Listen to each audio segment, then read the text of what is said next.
ces flics risquent de gagner la partie. Le suspect est armé. On doit le descendre. Il doit pas se relever. Maintenant, des gens vont souffrir. Baru saja pulang dari perang, seorang marinir tiba-tiba saja ditabrak oleh sekelompok polisi di jalan. Mereka bahkan menyita uangnya dan menuduhnya tanpa pembuktian. Sebagai prajurit yang baik, sang marinir ingin menghindari kekerasan. Namun para polisi bertindak terlalu jauh dengan menyebabkan sepupunya meninggal. Hal tersebut membuat sang marinir habis kesabaran dan memutuskan untuk menghadapi mereka sendirian. Yang mana aksinya ternyata juga membongkar bobrok korupsi di seluruh tubuh kepolisian. Namun bagaimana semuanya bermula? Beginilah kisahnya.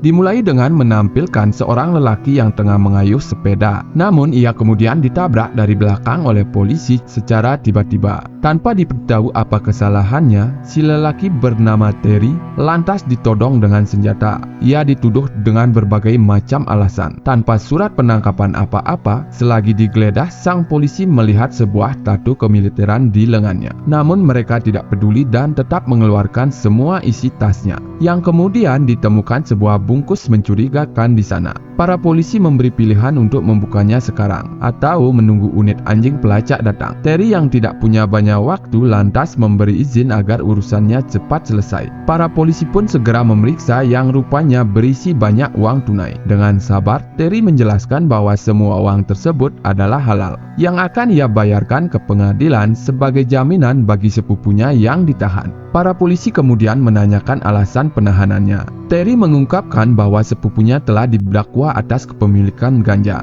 Dengan uang sebanyak itu, para polisi lantas menuduh bahwa Terry pasti akan melakukan transaksi narkoba. Oleh karenanya, untuk sementara, semua uangnya harus disita. Terry pun berusaha menjelaskan serinci-rincinya. Namun para polisi tetap bergeming dengan keputusan mereka. Akhirnya Terry terpaksa mengalah karena harus segera ke balai kota. Setibanya di sana, Terry mengungkapkan situasinya kepada petugas administrasi pengadilan. Namun ia tidak bisa menolong jika terkait dengan tuduhan kepolisian. Seorang wanita kemudian datang dan mengajaknya bicara di restoran. Ia bernama Summer. Ia juga merupakan pegawai administrasi pengadilan. Summer lantas menjelaskan tentang hukum perampasan aset sipil yang telah menimpa Terry, yang mana hukum tersebut telah banyak disalahgunakan oleh polisi, sehingga mereka berhak merampas aset apapun yang dicurigai meski tanpa bukti. Sesaat berselang, seorang polisi datang sehingga keduanya segera keluar. Terry menjelaskan bahwa sepupunya masih berstatus tersangka dan tidak boleh sampai ditransfer ke penjara, karena jika itu terjadi maka anggota gangster pasti memburunya. Summer yang ikut prihatin lantas meminta Terry untuk mencari cara lain mendapatkan uang jaminan, sebab hanya dengan hal itulah sepupunya bisa dibebaskan sebelum persidangan. Terry sangat berterima kasih atas bantuan Summer meski tidak saling kenal. Setelahnya, Terry menelpon seorang sahabat yang memiliki bisnis restoran di Cina.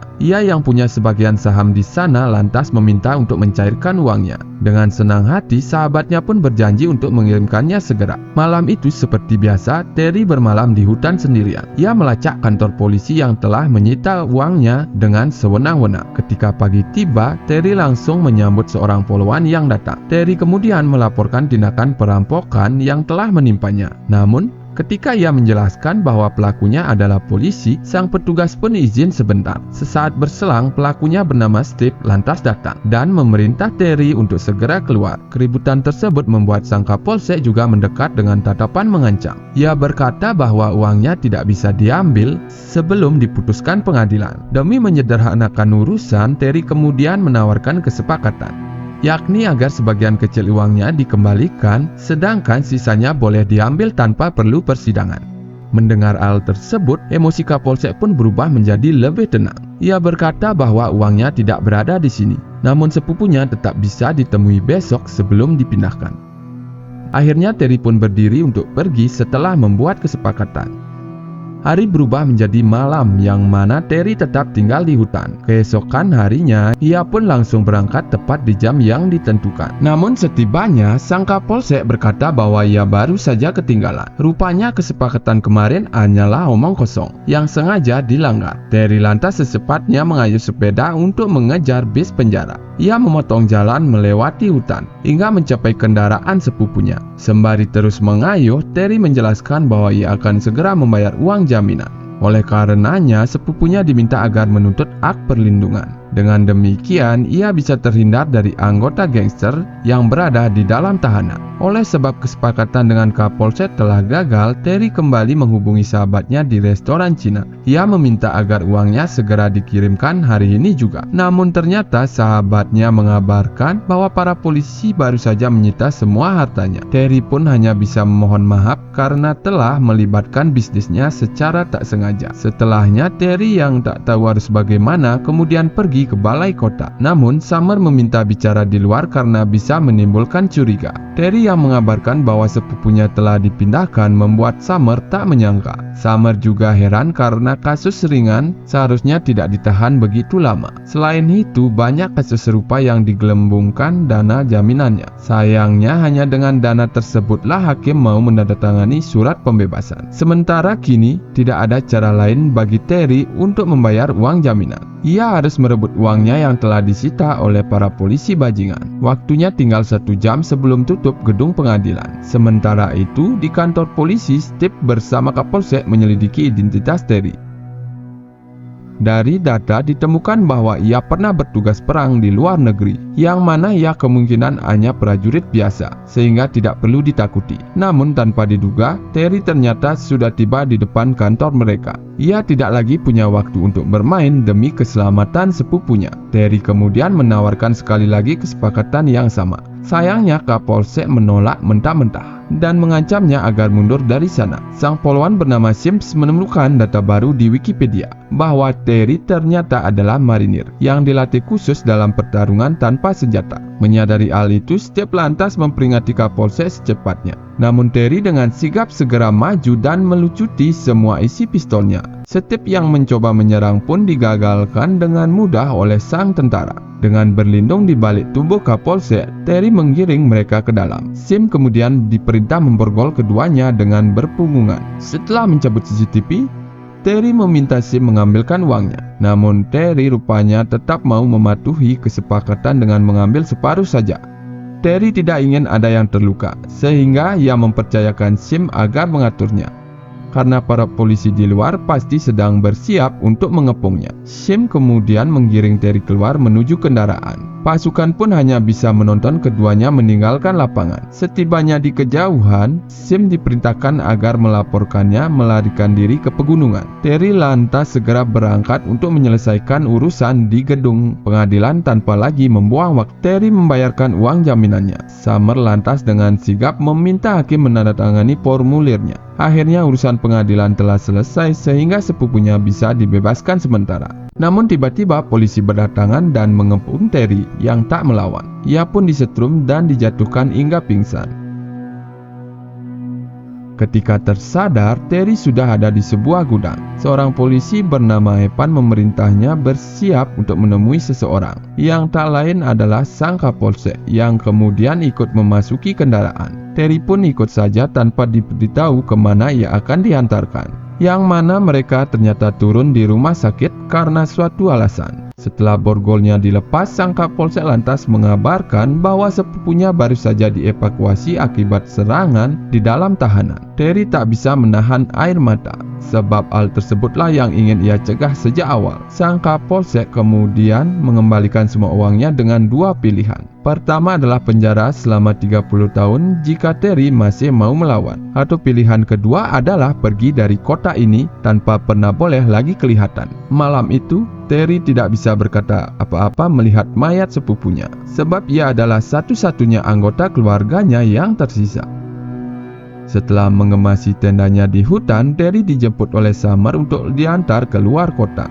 Keduanya diikuti oleh mobil polisi yang ingin memastikan bahwa Terry benar-benar pergi dari sana. Summer berkata bahwa Kapolsek akan mencalon sheriff sehingga keadaan harus aman. Itulah sebabnya ia mengusir Terry agar catatannya bersih dari pelanggaran. Selain itu, Summer rupanya juga mengumpulkan banyak kasus korupsi kepolisian. Namun Terry tidak peduli karena ia pasti akan balas dendam. Ketika malam tiba, keduanya sudah berada di luar batas kota. Terry menuliskan nomor teleponnya jika Summer suatu ketika membutuhkannya. Setelah Summer pergi, Terry kemudian menemui seseorang untuk membeli mobil tua.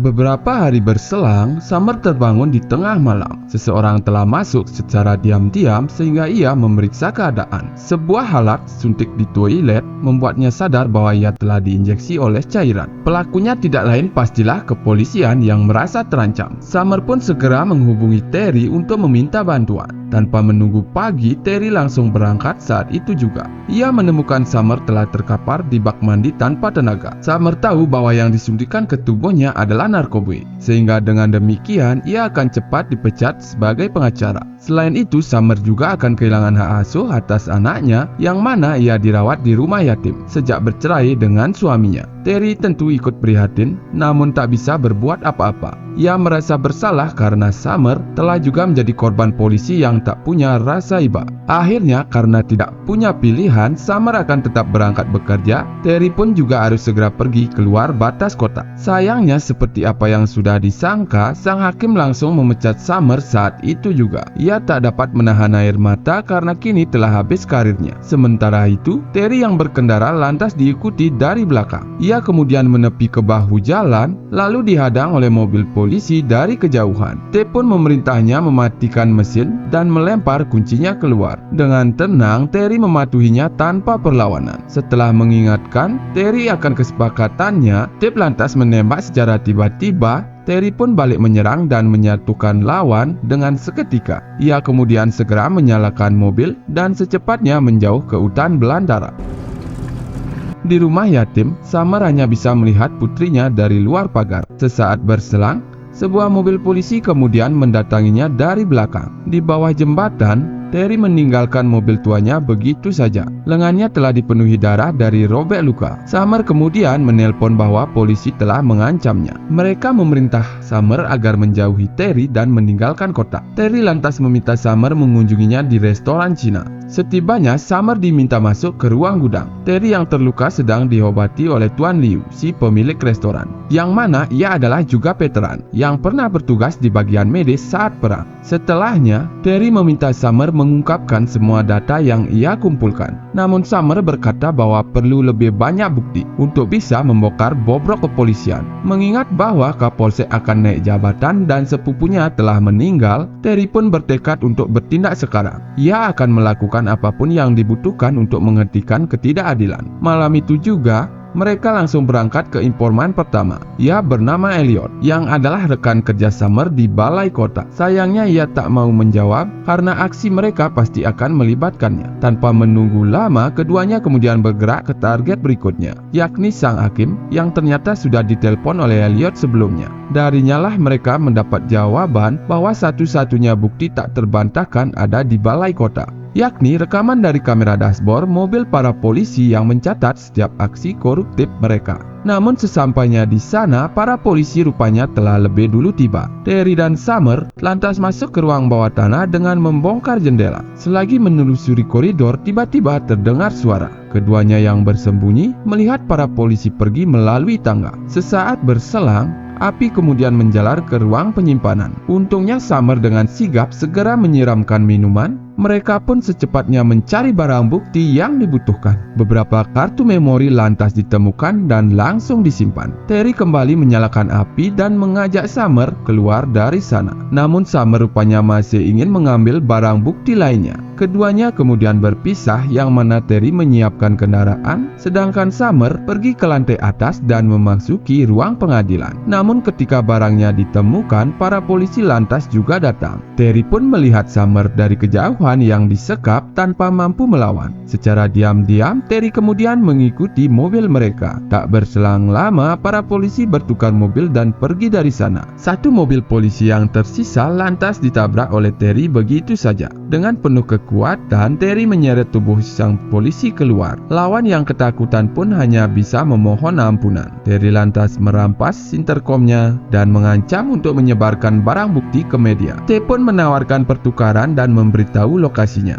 Namun Terry rupanya menolak untuk melakukannya sekarang. Ia akan datang besok saat hari sudah terang. Ketika pagi tiba, para polisi sudah bersiap di lokasi yang ditentukan. Mereka terdiri dari satu regu yang dilengkapi persenjataan, sedangkan Summer dibiarkan di dalam mobil sebagai alat pertukaran. Sesaat berselang, Kapolsek menerima telepon di kantornya. Rupanya ia adalah Terry yang mengabarkan bahwa perang akan dimulai. Telepon kemudian berakhir dan Terry mengegas kendaraan yang mana ia ternyata sedang merobohkan dinding kantor dari belakang. Semua unit kemudian segera dipanggil untuk kembali ke markas utama. Kapolsek yang mencoba memeriksa lantas ditembak hingga tak berdaya. Sims yang datang pun dengan mudah direbut pistolnya. Terry berkata bahwa ia hanya memakai peluru karet yang tak berbahaya. Sims berusaha diyakinkan oleh Terry agar mau bekerja sama seperti sebelumnya.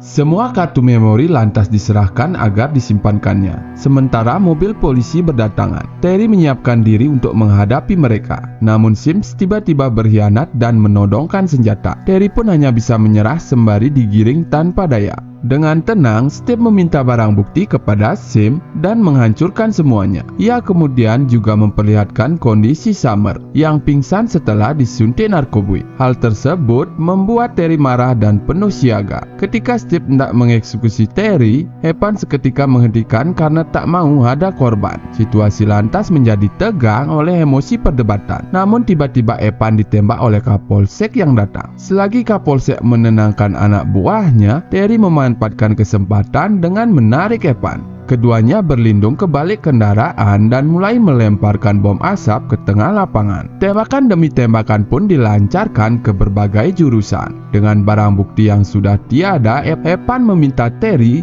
untuk menyalakan perekam kamera dashboard yang akan menyimpan video sejak 3 menit sebelum dihidupkan. Terry segera paham dan mulai bergerak untuk menyelamatkan Summer yang pingsan. Satu persatu polisi yang mendekat lantas langsung dilumpuhkannya. Begitu pula dengan Steve yang dihajarnya dengan amarah membara. Dalam waktu yang tersisa, Terry berlari ke mobil Summer dan menghidupkan kamera. Ia kemudian memutar mobil dan menaikkan Evan secepatnya. Steve yang hendak menyerang lantas dipeganginya hingga terseret ke jalan raya, lalu dijatuhkan oleh Summer yang siuman dari pingsannya. Dengan satu ban yang bocor, Terry terus melaju menuju rumah sakit di kota. Kapolsek memerintah Sims agar bergerak mengikutinya. Dengan mudah Kapolsek dapat menyalip Terry dan memperlambat kecepatan. Sims lantas diperintah untuk menyusul dan menghadang sasaran. Summer menjadi cemas karena kini sudah tidak ada jalan keluar. Namun tiba-tiba Sims menabrak mobil Kapolsek hingga terpental keluar jalan. Ternyata Sims telah berubah pikiran dan berpihak kepada Evan. Begitu pula dengan beberapa polisi lain yang mendampingi mobil Terry ke tujuan. Setibanya di rumah sakit, Summer dan Evan lantas segera dibawa ke ruang pengobatan. Terry kemudian mengambil alat perekam sebagai bukti tak terbantahkan untuk pengadilan.